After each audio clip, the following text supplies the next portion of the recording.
एक दिन जंगल में एक चिड़िया भोजन ढूंढने के लिए जा रही होती है। तो रास्ते में एक चील उसका रास्ता रोक लेती है और उससे कहती है कि अरे रे चिड़िया, तुम्हारी इतनी जुर्रत कि तुम मेरे इलाके में क्या कर रही हो? तुम्हें नहीं पता जो यहाँ पर आता है वो बचकर नहीं जा सकता। अब तुम भी यहाँ से जिंदा वापस नहीं जा सकोगी। मैं तुम्हें खा जाऊंगा क्योंकि मुझे बहुत ज्यादा भूख लगी हुई है। अरे रे चील जी, मैं अपने बच्चों के लिए भोजन ढूंढ रही हूँ। मेरे बच्चे घर में भूखे हैं, वह मेरे इंतजार में बैठे होंगे। आप मुझे यहाँ से जाने दो। अगर तुम मुझे मार दोगी तो मेरे बच्चों का क्या होगा? वो बेचारे भूख से मर जाएंगे। अरे रे चिड़िया, मैं तुम्हें सिर्फ एक सूरत में यहाँ से जाने दूंगी। तुम अपने बच्चों को भोजन खिलाकर वापस आ जाना और फिर मैं तुम्हें खा जाऊंगी। ठीक है चील जी, मैं अपने बच्चों को भोजन खिलाकर जरूर वापस आऊंगी। फिर चिड़िया वहाँ से चली जाती है। रास्ते में उसे एक और चील नजर आती है और वह चिड़िया से कहती है कि अरे रे चिड़िया, तुम मेरे इलाके में क्या कर रही हो? मैं अभी तुम्हें अपने सरदार के पास ले जाता हूँ, वह तुम्हें नहीं छोड़ेगा। अरे रे, तुम किस सरदार की बात कर रहे हो? जंगल का सरदार तो यहाँ पास में रहता है और मैं अभी उसके पास से होके आ रही हूँ। अरे मेरा सरदार तो इस जगह से बहुत दूर रहता है, फिर यहाँ पास में कौन सा सरदार आ गया है? मैं अभी अपने सरदार से बात करके इस जाली सरदार को ठिकाने लगाता हूँ। फिर वह चिड़िया को भूल जाता है और अपने सरदार के पास चला जाता है। चिड़िया उस मौके का फायदा उठाकर वहाँ से भाग जाती है। फिर टोनी चिड़िया अपने घर पहुँच जाती है और अपने बच्चों को भोजन खिलाती है। भोजन खाने के बाद टोनी चिड़िया और उसके बच्चे आराम से सो जाते हैं। फिर अगले दिन चिड़िया तमाम पक्षियों के पास जाती है और उनको सारी बात बता देती है। अरे रे पक्षियों, कल मैं भोजन ढूंढने गई थी। रास्ते में मुझे चील ने रोक लिया था और मैं वहाँ मुश्किल से जान बचाकर वापस आई हूँ। अरे टोनी चिड़िया, ये तुम क्या कह रही हो? वह चील अब किसी दूसरे पक्षी को भी खा सकती है। हमें बहुत ही एहतियात से रहना होगा, वरना वह अपने शिकार को कभी नहीं छोड़ेगा। अरे टोनी चिड़िया, मैं तो कहता हूँ कि हम तोते महाराज को इस सारी घटना के बारे में बताते हैं, वह हमारी मदद जरूर करेगा।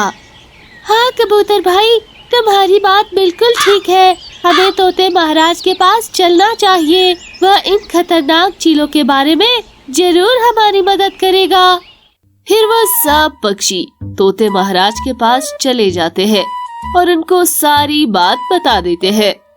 अरे पक्षियों, वो चील बहुत ज्यादा खतरनाक है, हमें संभल कर उसका काम तमाम करना होगा। टोनी चिड़िया ने उनके साथ बहुत अच्छा खेल खेला है। मुझे तो लगता है वो तमाम चीलें एक दूसरे से लड़ पड़ेंगी और एक दूसरे को मार डालेंगी। हम कल वहाँ पर चलेंगे और देखेंगे कि क्या हो रहा है वहाँ पर। फिर अगले दिन सब पक्षी उन चीलों के इलाके में पहुँच जाते हैं और एक जगह छुपकर सारा मंजर देखने लगते हैं। तभी वह देखते हैं कि वह सब चील एक दूसरे से लड़ रहे होते हैं। वह एक दूसरे से ये कह रहे होते हैं कि जंगल का बादशाह मैं हूँ, जंगल का बादशाह मैं हूँ। इसी तरह लड़ते लड़ते वो सब एक दूसरे को मार देते हैं। ये देखकर सब पक्षी बहुत खुश हो जाते हैं। अरे पक्षियों, ये सब टोनी चिड़िया की होशियारी से हुआ है। टोनी चिड़िया ने इन सब को एक दूसरे से लड़वा दिया है, जिसकी वजह से सब ने एक दूसरे को मार दिया है। फिर सब पक्षी टोनी चिड़िया की तारीफ करने लगते हैं और उसका शुक्रिया अदा करते हैं। फिर इसके बाद उस जंगल को चीलों से आजादी मिल जाती है और वहाँ के सब पक्षी हंसी खुशी रहने लग जाते हैं। जंगल में तेज बारिश हो रही थी। सब पक्षी उस बारिश के मौसम में खाना ढूंढने के लिए जा रहे थे। चलो दोस्तों, हम सब जल्दी से अपने लिए खाना ढूंढकर वापस आ जाते हैं। मौसम बहुत ज्यादा खतरनाक है और हमारे बच्चे घरों में अकेले हैं। फिर सब पक्षी खाना ढूंढने के लिए चले जाते हैं। इधर सब पक्षियों के जाने के बाद जंगल में एक काला भूत घुस आता है और कहता है, अरे रे, ये जंगल तो कितना सुंदर है रे।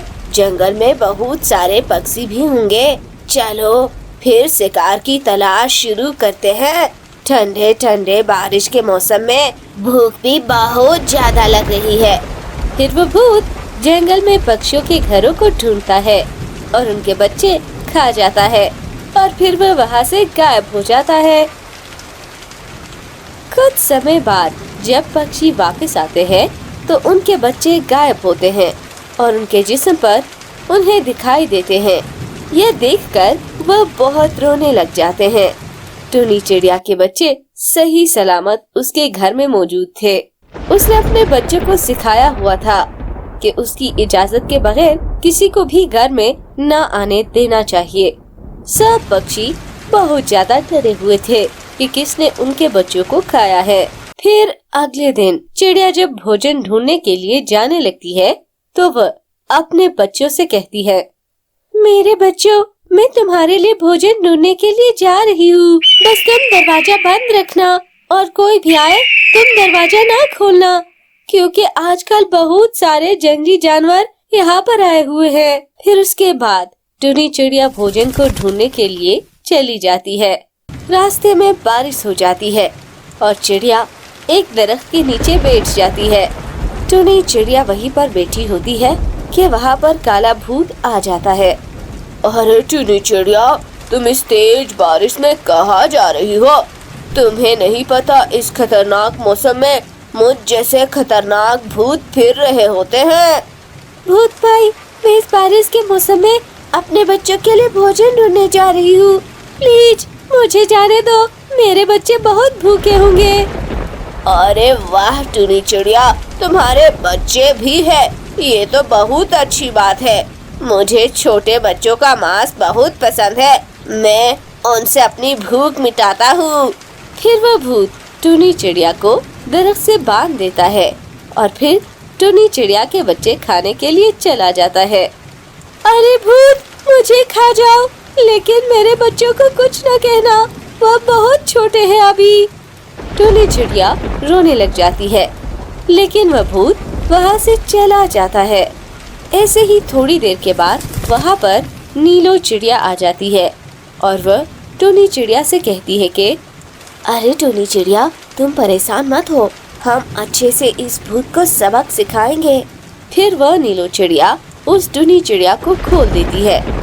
अरे रे नीलो बहन, तुम्हारा बहुत बहुत शुक्रिया, तुमने मुझे आजाद कर दिया है।